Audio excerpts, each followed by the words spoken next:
We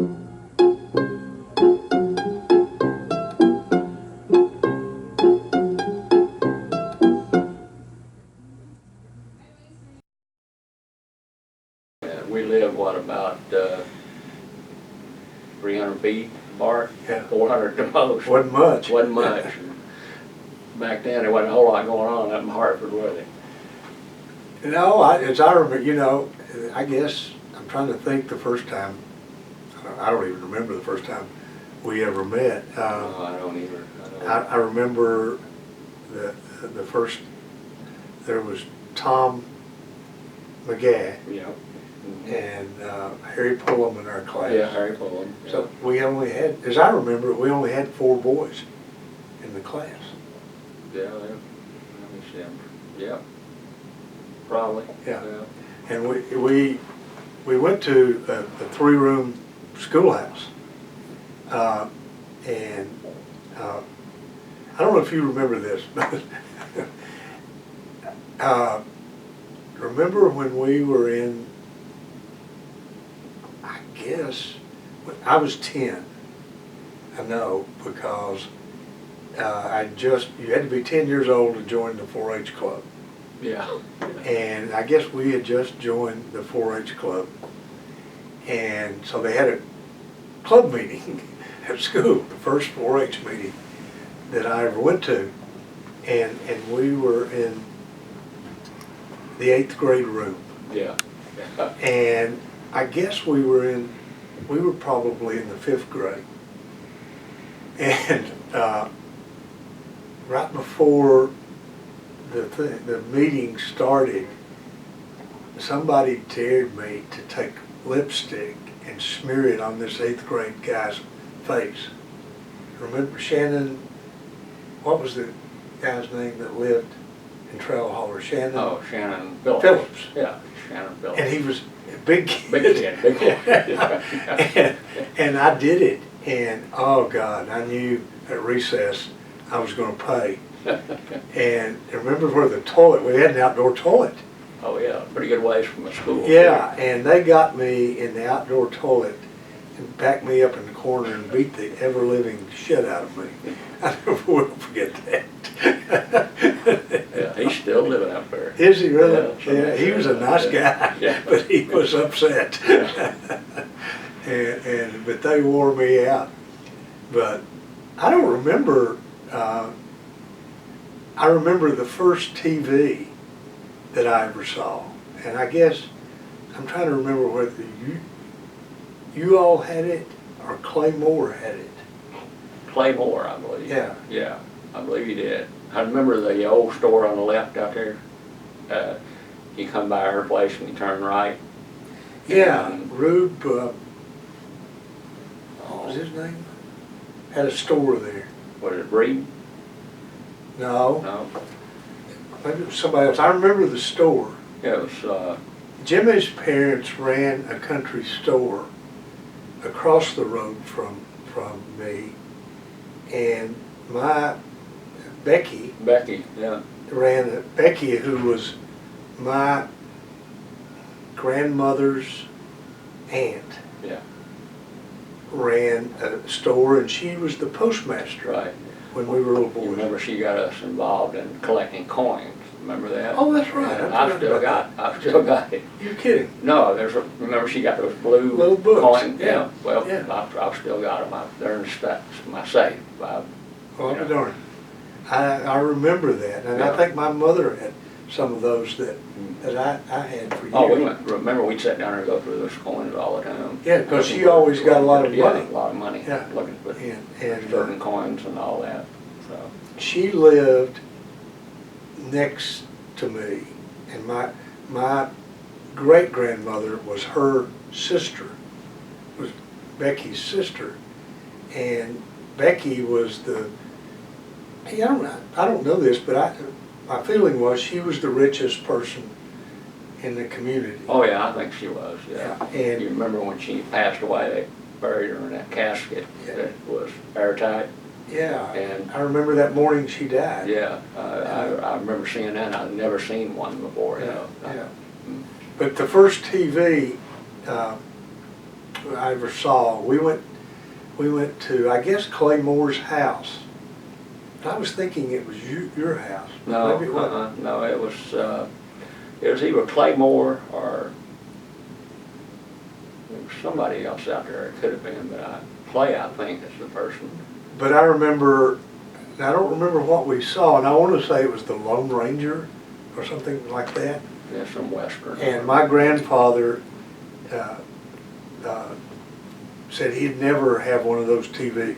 Yeah. And damned if he didn't buy one shortly. And of course, I mean, that was, you know, everybody came and watched the TV. Yeah, especially on the weekend. Yeah. Yeah, Saturday and Sunday. Yeah. And I remember watching the Lone Ranger, and you'd watch Roy Rogers and Gene Autry on Saturday morning. Yeah, the Lone Ranger, yeah. Yeah. Mm-hmm. And now you're, the house to your right, was that your aunt? Lucille. Lucille. Yeah, right. that was. I remember we used to play around her house a lot. That was my, yeah, we did, and we've got, there's a picture of you and I when we were about 5 or 6 years old, and we had our cowboy guns on shooting each other.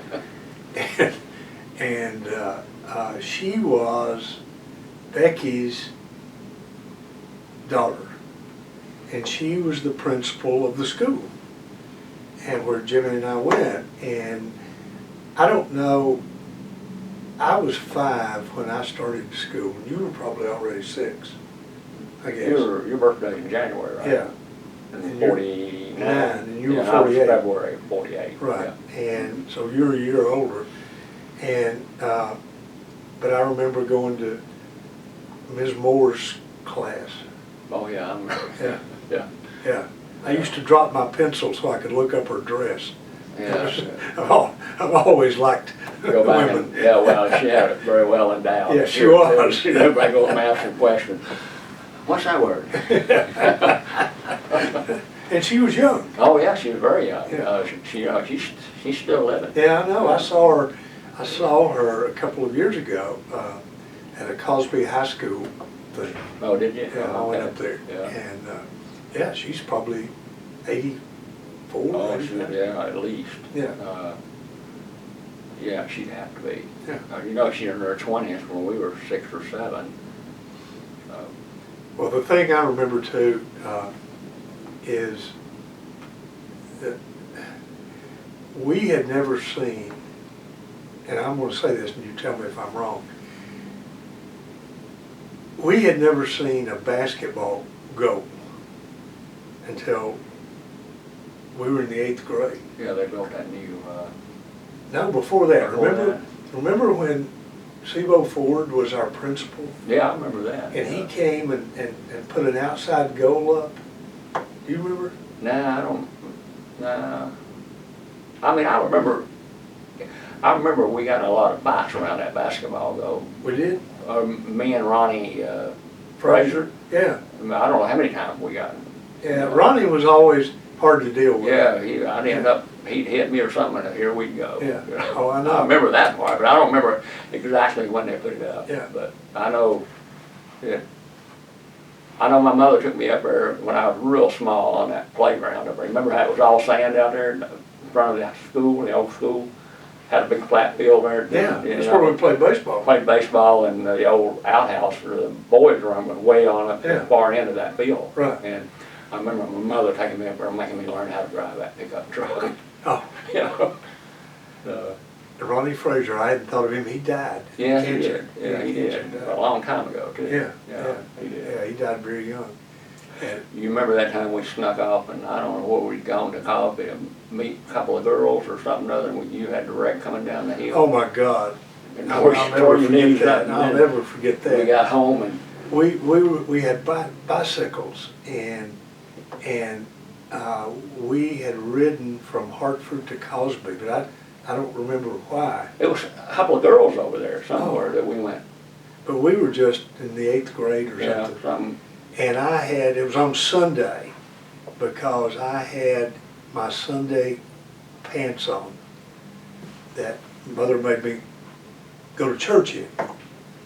And we're coming down this long hill, and I didn't have any brakes on my bicycle. And I saw that I wasn't gonna make this curve, and I tried to get off and got my foot hung in the middle of the bike some way, and it drug me. Well, I remember your knee and Yeah, pants oh, tore up. yeah, my I knee remember was getting torn to your up. house and a bird's come out and, I don't remember this. oh, he wore you out. Oh, he beat me. He's giving you a good spanking. I'm looking at, oh, I'm out of here. So I ran back to the house. I know that Mother was pissed, not because I torn my knee up, because I torn the pants up. Yeah. And that was Mother, you know, but, that's, Well, I think Birds was upset that we had gone that far and nobody knew where we were at. never done that before. Seemed like we went there, wasn't there a couple of little Williams girls over there or something? I know probably who it would have been. It would have been Earlene McGaha. I can't. Remember her and Georgia Lee? Remember Georgia Lee? Yeah. She had big Yeah. tits. Yeah. And, gosh, I'd forgotten about that. There was Judy Leatherwood. Yeah, Judy. Yeah. The one I remember. And she married an older guy when she was about Yeah, she. 15 or 16, I Yeah. guess. But there wasn't many girls there. I guess Frances McGagh, but she was a lot older. Yeah, she was older than we Yeah. were. The thing I remember early on in high school was us going out for the basketball team and not having a way to get home after practice. Yes, I remember that. Yeah. You want to tell about that? Well, we had to bum, basically. We'd be sitting over in the middle of the road at night trying to get, you know, and back then. There wasn't many cars There out. wasn't many cars went by, but when they did, they'd normally pick us up. Yeah. And I take us home. remember one night, Jimmy can show you that picture, and I was playing baseball in Newport, and we'd go from school at Cosby, which was 20 miles or more from Newport, and we'd always be able to get a ride to Newport. Yeah. But the games sometime wouldn't be over till 10 o'clock or Right. 10:30, and getting a ride back to Hartford back then was really hard to do because there wasn't an interstate. No, it's that old river road. And I'm out one night, I'll never forget this. I'm out standing on the old Hartford Road. I'd gotten a ride to the Edwina Road. Mm-hmm. And I'm trying to, hitch a ride home. And somebody came by me and threw a bottle out and hit me in the side of the head. And about knocked me out. But we finally, there was another guy that lived in sort of our community who played basketball, and he was a big guy, and the coach wanted him on the team because he was a big guy, and his father would come and pick him up after practice, but he only had a truck. Yeah, we rode in the back of that truck. We rode in the back of the truck. What was it? Danny Fish. Danny Fish. Danny Fish. His father's name was Richard Fish. Mm-hmm.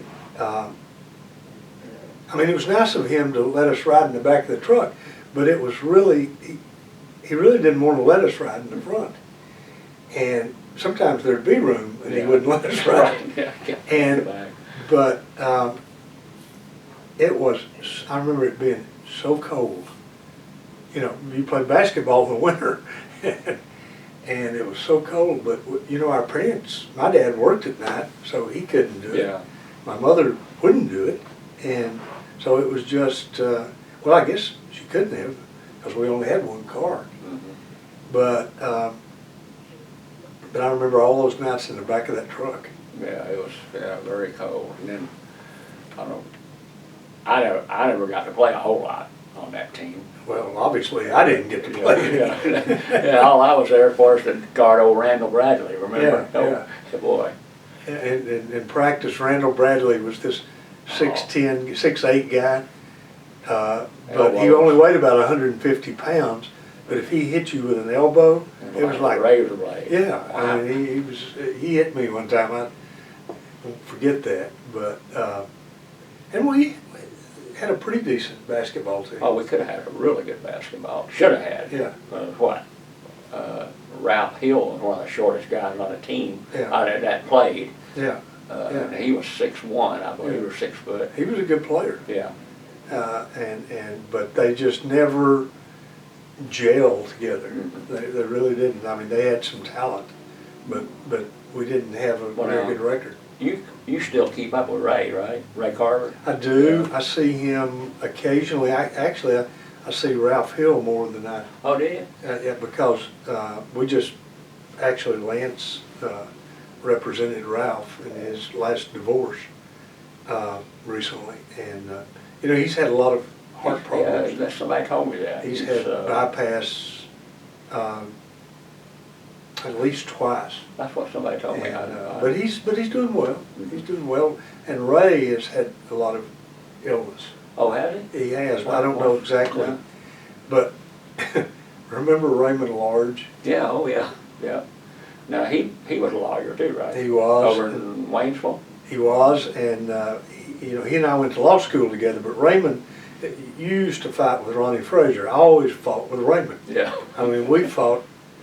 He pulled me off. I'm sitting up. Remember the old basketball gym? Oh yeah. And I was sitting up on the side railing, and he ran by and pulled me off there one day, about to kill me.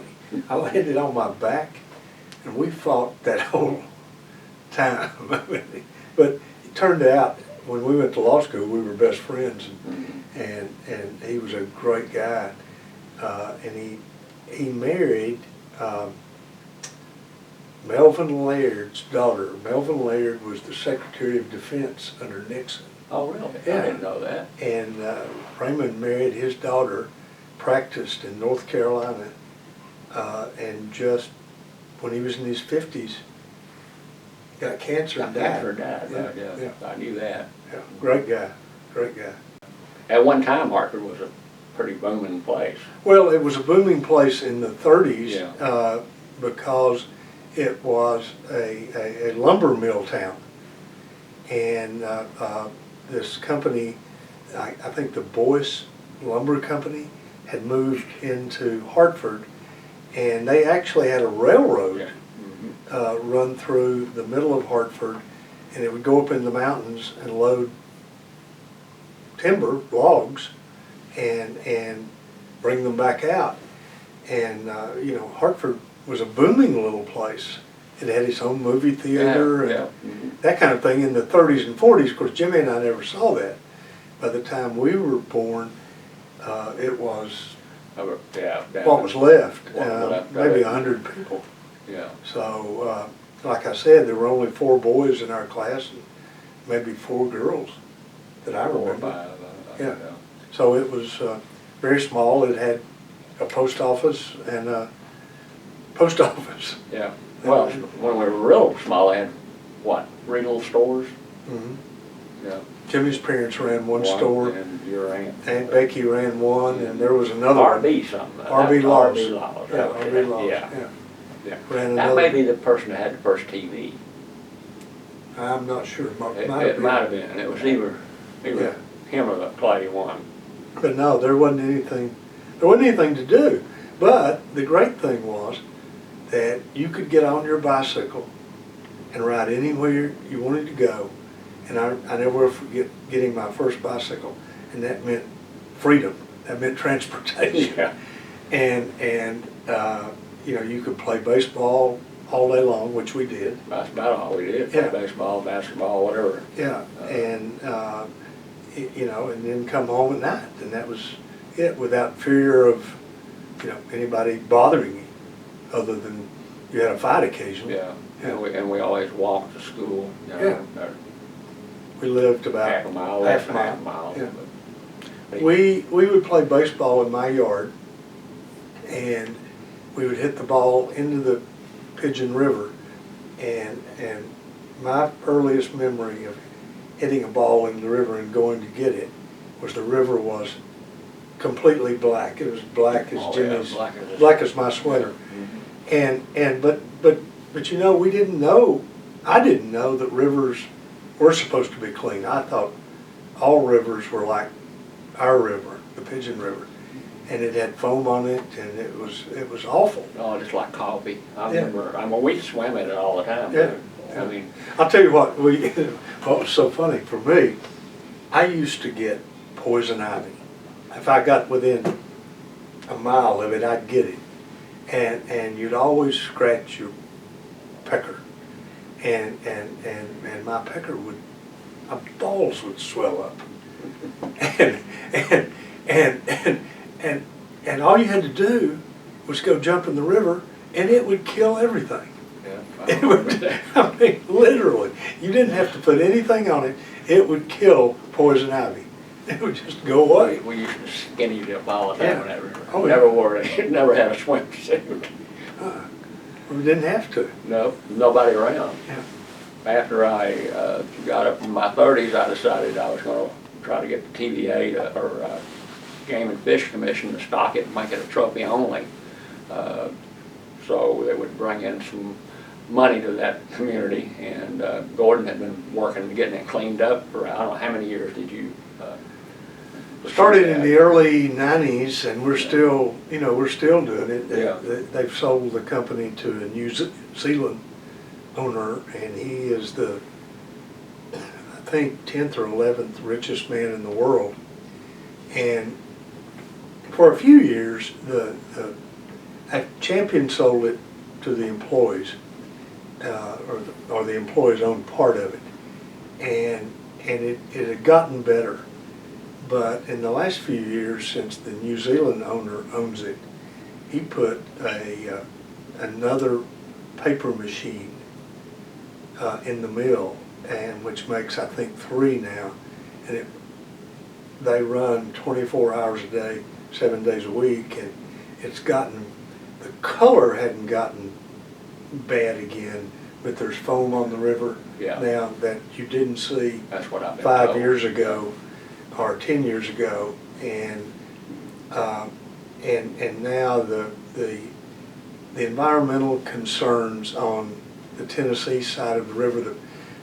What happens, and it's happened since 1908, is that every 15 or 20 or 25 years, there will be a movement to totally clean up the river, and there will be people involved, and and then after nothing gets done or very little gets done, those people die, or they finally give up, and the paper company always wins. They always do, and the EPA is never going to close them down because they employ 1,500, 2,000 people on the North Carolina side of the river. If that river flowed the other way and flowed back into North Carolina would not put up with it. But it flows into Tennessee, and Well, don't they have a suit against Virginia right now for the same thing? probably. I think they do. I've been told they do. A river comes out of Virginia, polluted into North Carolina, and they've had an ongoing lawsuit for years over that. We played in the mountains as children. Yeah, but there's no way to get there. Yeah. Back then. We had no way to. You bicycle and that's, too far. Yeah. And that was, oh gosh. And really, as I remember it, we really didn't go to North Carolina very much.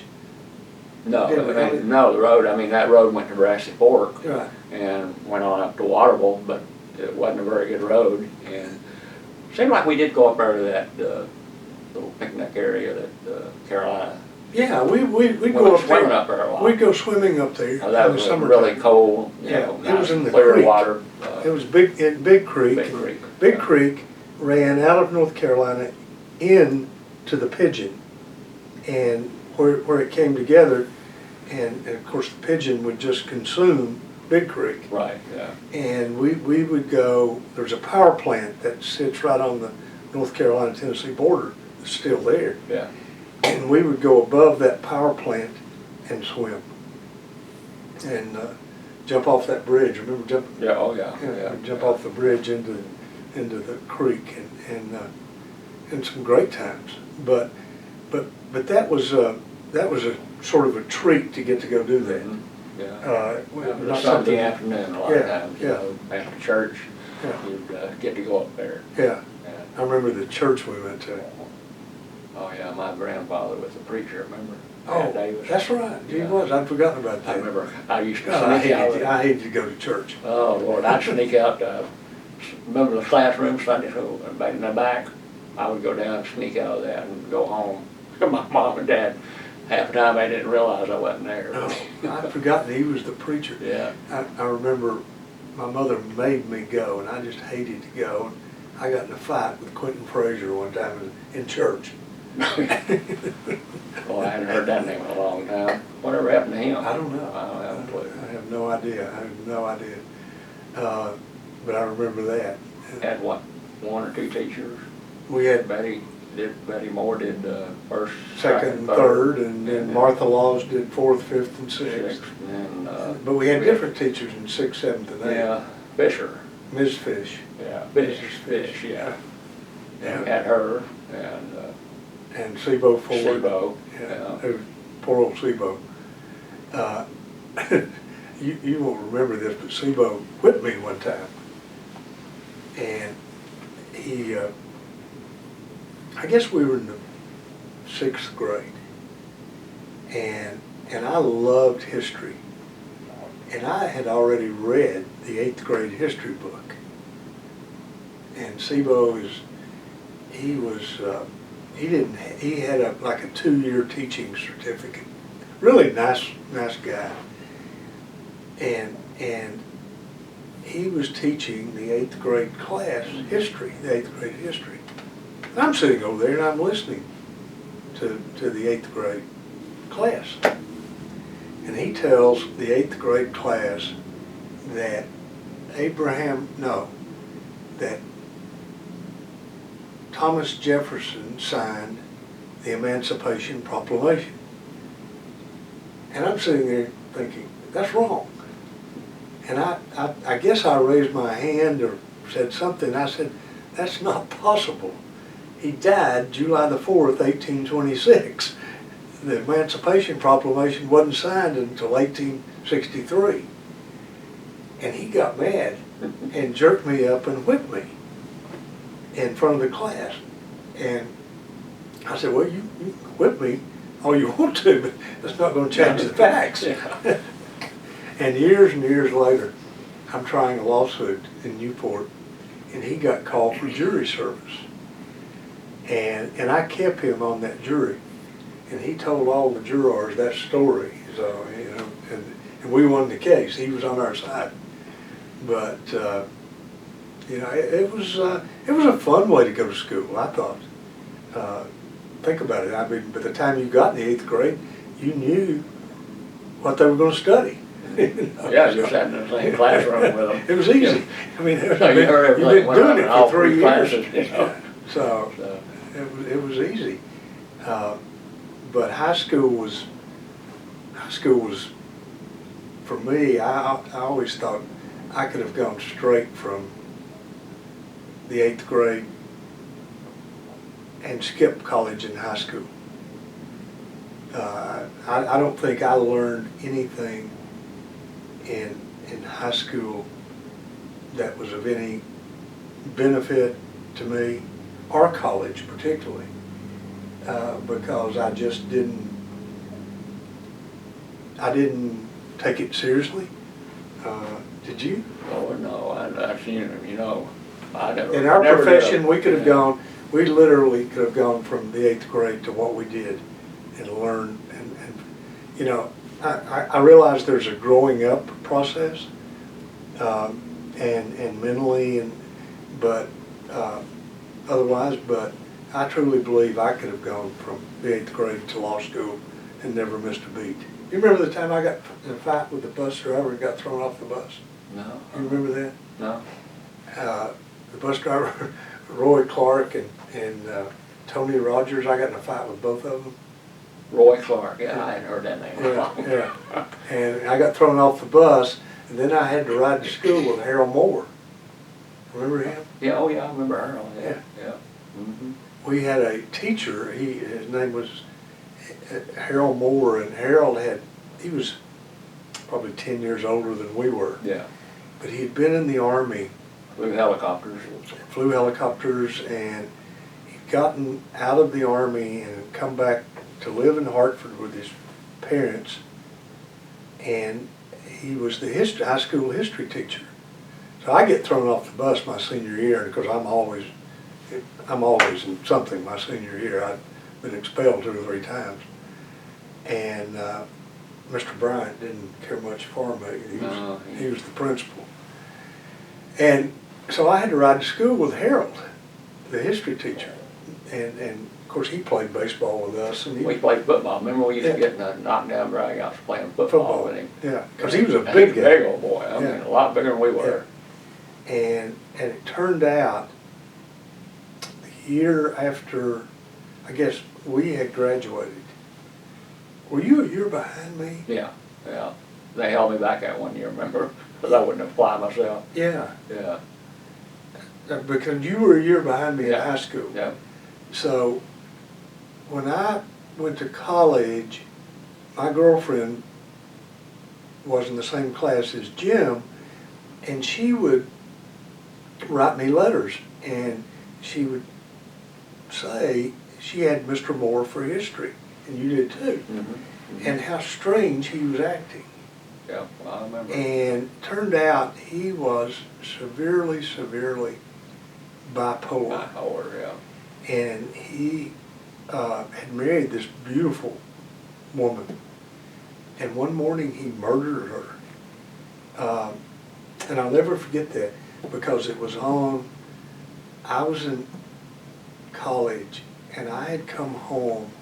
It was on a weekend, wasn't it? It was on a weekend, yeah, because I had come home and my grandfather had a stroke, and he was in a local hospital, and I rushed when my mother hadn't told me, and I rushed to the hospital, and they brought Harold Moore in. They just found his wife, and they'd arrested him, and they had him in a straitjacket, and he was just, he was obviously mentally insane. Yeah. And I'd never seen anybody in a straitjacket. And they never prosecuted him for that. No, they never did. They sent him to a mental institution, and my dad's father was an alcoholic. And so, and he died when I was about 5 years old. And I never saw him that he was sober, that I remember. And my dad never drank. He always said it was for selling and not for drinking. And but my mother made my dad go to work when he got out of jail. He was in jail when I was born, and I think he always hated it that a public job, because he loved to make whiskey, and evidently was pretty good at it. But we never drank moonshine. It was always around, but I never drank moonshine. If I did, it was very little. Yeah. I mean, I remember sneaking and drinking that little malt 45. Was that what it was? Colt 45. Colt 45 or whatever it was. Yeah. I remember. Were you with us that night? You probably weren't with us that night. They were building the interstate, and my grandfather, my mother's father, who sort of raised me, I guess, took me and Mike Moore. Remember Mike Moore? Oh yeah, I remember Mike. Yeah. And I guess Quentin Frazier was with us, and they made us walk through a tunnel, and they were all my grandfather was drunk, Are you talking about up on the interstate? Yeah, That tunnel? and the other two guys' parents were drunk, and I remember Mike Moore fell. So, but no, I don't think we were always around it, but we never did that growing up. We were always into sports. Yep, always playing some kind of sports. Yeah. Which kept us really Out of trouble. Yeah. Yeah, I mean, it really did. And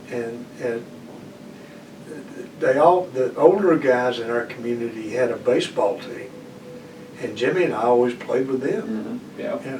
Well, we were the youngest two people on that team. Yeah. They were older. I mean, much older. 30s. Yeah, Yeah. much older. We played on that. I remember my dad, and I think we talked about this a little bit. I was catching, and Bill Green, remember, who was 35, 40 years old, was pitching. Yep. And he threw really hard. My dad made me quit catching, and they put me in right field, which really pissed me off. And because there wasn't anything to do in right field, you know. And so, Oh, you remember we always played marbles, remember that? Yeah. When we were little, Yeah. out there in that sand. And, yeah. I mean, every kid there'd be playing. Oh, yeah, and Yeah. you always had, what was it? We call our favorite marble? Cat eyes, wasn't there, or something other. Yeah. I remember playing. Yeah, you always had your bag of marbles. Yeah, I always had that bag with you. Yeah, your thumb was always sore. Jimmy's dad was a storekeeper, and my dad worked in a factory, and my dad had a garden. I'll never forget this. My dad had a garden. Oh, I remember that garden out there right Behind the that house. rock there. Yeah, he had a garden, and he told me one day that I had to cut the weeds out of his garden. And I said, no, I'm not going to do that. I'm not going to be a farmer. I'm going to be a lawyer. And he whipped me and made me go cut the weeds. And he had corn about this high. And I cut every stalk of his corn down. And he beat the ever-living shit out of me. But you know, I never had to go do that again. And because he knew I'd do it again. Yeah. Well, that was good for you, because I knew I wasn't going to be a farmer. Yeah. I said I was going to be a pilot, and I remember Dad bought that farm, and I said, oh my God, I got to go up there and sucker that tobacco. Oh Lord, I hated that. That was terrible. Yeah, I did that some, and not much, and I hated fooling with tobacco. And, Oh, that was terrible. You walk through there and you come out, and you're sticky, and oh, it was awful. yeah. But no, I think both of us knew what we were going to do, and you know, and Harry Pullum turned out to be an engineer. Mm-hmm. Yeah. So out of those four boys, you had an engineer, a pilot, and a lawyer, which was pretty good. I You thought. remember that little fake trial they had in school? You were the lawyer, and I think I was the other lawyer. No. You don't remember that? Uh-uh. I think Miss Fisher. Miss Fish? Fish, yeah, had us do that. And I forgot what we were, but I think I beat you on that. You probably did. Everybody beat me. I didn't remember. She had a fake trial, and you were the lawyer and I was. Oh. Yeah. One of the nav aids that all the airlines and all the planes use is right above our house up our Snowbird. And growing up, you saw airliners go across every day at the same time, and I always watched them, and that's what I wanted to do. And I know Gordon, that's all he ever talked about, being a lawyer. Yeah. Ever since I can remember. When I was a young lawyer, I was a federal prosecutor across the street. And the girl I was dating, said to me one day, she said, this week I've got 3 appointments with a psychic named Bobby Drennan. And I knew who Bobby Drennan was. And he was a nationally known psychic even back then. And she said, one of my girlfriends can't go, do you want this appointment? And I went as a joke, as a total joke. I mean, and I show up, and I'm the 3rd appointment. And I go in. He has no idea who I am, what I do, anything. And I sit there and he tells me, he calls names out of my past. And he said, I dreamed about this person named Ann last night. And he proceeded to tell me all about this person. And I had just finished a 5 or 6 year off and on relationship with a girl named Ann. And he told me why we broke up, which no one ever knew except she and I. And I'm sitting there, and he looked at me and he said, you know, you were a lawyer in the 1700s in North Carolina. And I remember thinking the first time I ever walked in a courtroom, and it was after, I'd never been in a courtroom, because we had no chance to go to court, really see things and see people, see real lawyers. And the first time I ever walked in a courtroom, I felt like I was at home. I knew how to do this. It was, and it's always been that way. It was like I was born to do this. And now, whether you believe in psychics or not, and over the years, I would go back to see Bobby Drennan, and he would always tell me what was going to happen, and I never found it not to happen to me. And he died a few years ago. But he was, and I truly believe that there are people that can do that, and that sounds sacrilegious or whatever, but he told me, and I can't explain to you why I wanted to be a lawyer. I just knew I was going to be. Yeah. I remember always knowing that I was going to be a lawyer. I remember being in the 3rd grade and watching Perry Mason, and I thought that was just the neatest thing. And of course, everybody, Perry Mason, somebody always confessed from the witness stand. You know, not exactly the way it is, but no, I always thought that I would be a lawyer. And you know, all my dad's family always needed representation. They were all into moonshine and graduated from moonshine into marijuana to cocaine.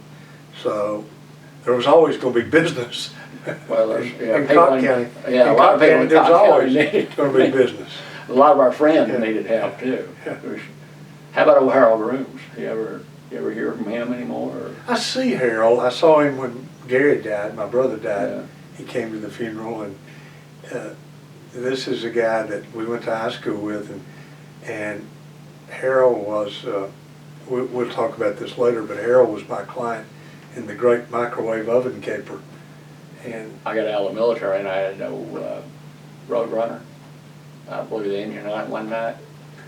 And I had to park it, and I mentioned it to him. And 2 days later, he said, "Hey, I got you an engine." I said, "Oh, you do?" "Yeah." "How much?" "Wasn't much." I said, "Okay, good." They put it in. And it turned out they stole it off a friend of mine in Newport, out of his Charger. And my brother, to show you how crazy they were, I mean, they truly were. My brother finally had to go to jail, and he's in federal penitentiary from the South Carolina thing. And Harold was in the federal penitentiary, and my brother's ex-wife comes to Knoxville for Christmas shopping. Somebody, and she's at the West Town Mall, somebody steals her car. And of course she called my brother. Gary made a phone call, and damn, the car didn't appear in my father's driveway the next day. Yeah. I mean, they had a serious car wreck. Had a connection, that's for sure. Yeah, I mean, Now, he was on the basketball team too, right? Harold? Harold was. Oh yeah, Harold was the best player on the team. Yeah. On our high school team, and but just you couldn't tell him anything. I told him, I literally went and picked up Harold and Gary from, they had been brought back by the federal district judge in South Carolina, a guy named Ross Henderson. And I went to South Carolina to the courtroom and picked them up, and he let them go in my custody, which is unheard of. And I rode back to Newport, or Harold rode back to Newport with me. And I told Harold, I said, I'm going to give you some advice. And my advice to you is to never stop here and just go find some other place to live. And of course, obviously Harold didn't do No, that. he didn't do that. No. That's the last, I told he and Gary, I said, I'm never representing you guys again, ever, period. I've done all I'm going to do. And never did. The problem was for me, and the problem was for me that I went back to my hometown to practice law, and really for two reasons. One, I couldn't find a job, and so I had to go somewhere and open my own office. And I couldn't find a job, but the real problem was, and the second reason I wanted to go back to Newport was I wanted to show people I could do this. But I wound up representing every car thief in 3 or 4 counties, and Gary and Harold were my brother and Harold Grooms were the head of the car thieves. And then they graduated into marijuana, and I wound up representing them, which was really not good. And Harold Grooms told an undercover agent one night, he said, "Don't worry about a thing." He said, "If we get caught, Gordon has the grand jury fixed, the federal grand jury fixed," and which was obviously a lie. But, you know, things like that were not good. And so finally I just told them, I said, "This is it, guys." After the South Carolina arrest, I said, "I'm done. You find another lawyer." You went to East Tennessee State, right? Mm-hmm. With my sister, Sue. She was up there at the same time. Well, that's right. I forgot about that. Yeah, and so I mean, we saw one another, but not, you know. Not not to much at all. spend any time No, together. Because you were off I went off in the military and then came back and went to work up at Sevierville. flying. Yeah. Yeah. Mhm. And so we really never spent any time together after that. No, not after high school. Then, I remember when you moved to Newport, you know, and I remember coming down there and spending, you know, I'd come down and stay up. I moved to Newport when we went to high school. Yeah. When I was a sophomore Right. in high school. My mother's uncle owned the family farm, and he told my grandfather, who should have owned the family farm, he said, "Look," he said, "I know basically that I cheated you out of the farm," and he said, I promised our mother that your wife would never live there. But I'll tell you what I'll do. I'll sell it to your daughter, who was my mother." And for $7,000, he sold my mom and dad the house and 100 acres for $7,000. Yeah, it was a big old house. Yeah, it was a big house. Yeah. And so we moved to Newport on that farm. And it was all woodland, it wasn't farm. And when I was a sophomore in high school, and my mother still lives there. We were together every day Mhm. when we were small. Yeah. I remember us going to 4-H camp, and that's when you were having the surgeries in your mouth. Yeah. And somebody making fun of you and us getting in a fight over it. Well, So, that's where we both learned how to swim too. yeah, I almost drowned. Yeah, I remember that. I remember you. Yeah, I remember that I jumped off, we were at 4-H camp and we both learned to swim. And the day after I get my little certificate, I jump off in the deep side of the pool and there was a ton of kids there. And this girl kicked me in the face. I mean, she didn't mean to, but I went under 3 times and I remember going under that 3rd time and I'd always heard if you go under 3 times, it's over. And that's not true. I bobbed up, and when I bobbed up the 3rd time, and I was screaming, I came up next to the edge of the pool and I grabbed it. But Oh, I remember seeing that. I can still see that in my mind. were you there that Yeah, I day? was there. Yeah. Oh, scared me. I remember. But no, we went to 4-H camp. Remember when I was so bad at 4-H camp that Raymond Sutton made me come home early? The 4-H counselor yeah. drove me Boy, I home hadn't heard because I'd that gotten in a into long something. time. I don't remember what I'd done. I remember that one little girl had the skunk hair. You remember her? What? She had a natural blonde. I mean, she was dark-headed, had a blonde spot in her hair. We called her Skunk. Hmm. You don't remember that? Oh yeah, I think we both might have liked her a little bit. Mhm. But no, we didn't see each other really to spend any time together. And we really didn't spend any time together during the Kodak case. No, I went that one time and I just could not go back.